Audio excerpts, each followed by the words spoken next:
सबसे पहले तो इस फैसले पर आपकी पहली प्रतिक्रिया क्या है? नहीं, मेरा मानना यह है कि ये फैसला सही फैसला नहीं है, जबकि मुस्लिम पक्ष की तरफ से सुप्रीम कोर्ट में 9 जनवरी को सुनवाई होनी जा रही थी, तो अगर रुक जाते 9 जनवरी तक तो कुछ आसमान तो गिरने वाला नहीं था। और सबसे अफसोसनाक बात तो यह है कि ये मुसलमानों की कब तक ये डिग्निटी को ख़राब करने का काम होता रहेगा। इस मसले में 1968 दिसंबर में, आपको एग्जैक्ट देता हूँ, 12 अक्टूबर 1968 को एक एग्रीमेंट साइन हो चुका है ईदगाह ट्रस्ट में और श्री कृष्ण जन्मस्थान सेवा संघ में। 9 कंडीशंस उसमें है भाई। ज़मीनें एक्सचेंज हो गई हैं, परनाले को बदल दिया गया है, और यूपी वक्फ बोर्ड के परमिशन से एग्रीमेंट होता है। 55 साल के बाद आप इशू को खोलते हैं। एक इशू सेटल्ड हो गया है, उसको खोल रहे हैं। तो फिर क्या प्लेसेस ऑफ वर्शिप एक्ट 1991 अभी उसको जला दिया गया है या उसको नहीं है कानून? अगर है कानून तो फिर कैसे हो रहा है? तीसरी बात है कि सुप्रीम कोर्ट ने बाबरी मस्जिद में कहा कि places of worship act Bharat के संविधान के बेसिक स्ट्रक्चर का हिस्सा है। तो ये हम किस देश को किस राह पे लेके जाना चाहते हैं आप लोग? ओवैसी साहब, आप 1968 की बात की अगर याद कर रहे हैं बार बार, तो आप ये भी ध्यान होगा कि औरंगजेब ने इस जगह को गिराया था, इतिहास ये बताता है, और लोग इसी बिना पर वापस इस जगह को लाने की बात कर रहे हैं या लेने की बात कर रहे हैं।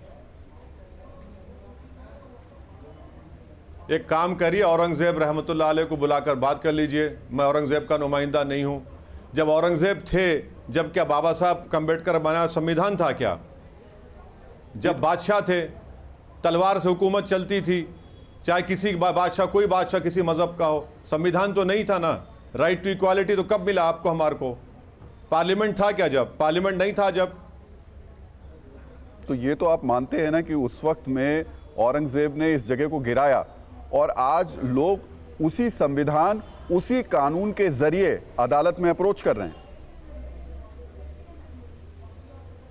तो आप ये कह रहे हैं कि औरंगजेब ने किया था और दूसरे बादशाहों ने जो किया था, जो हिंदू भी थे, मुसलमान थे, उन सब का हिसाब किताब अभी करेंगे आप? नहीं, जिसको कितने ऐसे प्लेस ऑफ वर्शिप को आप खोलेंगे बताइए? जिसको ऐसा लगता है। आप एक बात सुनिए, हमने पार्लियामेंट में हमने पार्लियामेंट में कानून बनाया कि 15 अगस्त 1947 को जिस किसी का प्लेस ऑफ वर्शिप होगा वो ही रहेगा। उसमें गलती सबसे बड़ी ये हो गई कि हमने बाबरी मस्जिद को शामिल नहीं किया। मैंने जब बाबरी मस्जिद का फैसला आया था उसी वक्त कह दिया था कि क्योंकि सुप्रीम कोर्ट ने फैसला आस्था की बुनियाद पर दिया है, अब सब मसले खुलेंगे। अब मसले खुल रहे हैं। नहीं, तो कोर्ट फैसले दे रहा है ना। ये आप मान रहे हैं कि कोर्ट सही नहीं कर रहा है? बिल्कुल, मैं तो कहा ना, बाबरी मस्जिद के जजमेंट को मैंने कहा था कि supreme court is supreme but not infallible. Court के फैसले से आप डिसएग्री कर सकते हैं, उसमें कोई गुनाह नहीं है। पर ऐसा क्यों होता है? आज भी इलाहाबाद हाई कोर्ट का जो फैसला है, देखिए, सुनिए, ट्रायल कोर्ट में मेरा आपका झगड़ा चल रहा है और आप अचानक चले आते हैं हाई कोर्ट को, कहते हैं कि नहीं आप इसको सुन लीजिए, ट्रायल कोर्ट से नहीं, यहीं सुन लीजिए। भाई मेरा तो मैं राइट ऑफ अपील को अपना खो चुका हूं ना। हाई कोर्ट अगर ट्रायल कोर्ट बनेगा तो मेरा राइट ऑफ अपील मैं खो रहा हूं, उसके खिलाफ सुप्रीम कोर्ट गया और सुप्रीम कोर्ट 9 जनवरी को सुनवाई करने वाला था। साहब, लेकिन ऐसा क्यों है कि जो फैसला आपके समर्थन में आएगा, आपके लिए सही होगा, उसको तो आप कह देंगे नहीं सही है। सेम सेक्स मैरिज में कोर्ट सही हो जाता है। जब जयपुर में 4 दोषियों को रिहा कर दिया जाता है, बरी कर दिया जाता है, तब कोर्ट सही हो जाता है। लेकिन ऐसे फैसलों में कोर्ट गलत हो जाता है। तो ऐसा कैसे होगा? एक जगह आप मानते हैं कि कोर्ट गलत है, एक जगह आप मानते हैं कोर्ट सही है, अपने अपने फैसलों के हिसाब से। देखिए, कोर्ट सुनिए, सुप्रीम कोर्ट हमारा आखिरी एपेक्स कोर्ट है, उसके फैसले को मानते हैं। फैसले से डिसएग्री करना वो भी मेरा राइट है। आपने राम मंदिर पे आप ऐसा राम मंदिर पे कहां माना? डिसएग्री कर रहे हैं, डिसएग्री कर। अरे भाई, अगर 6 दिसंबर को मस्जिद नहीं टूटी तो क्या कोर्ट फैसला देता? सोचिए आप, 6 दिसंबर को अगर मस्जिद शहीद नहीं होती तो क्या फैसला देता कोर्ट?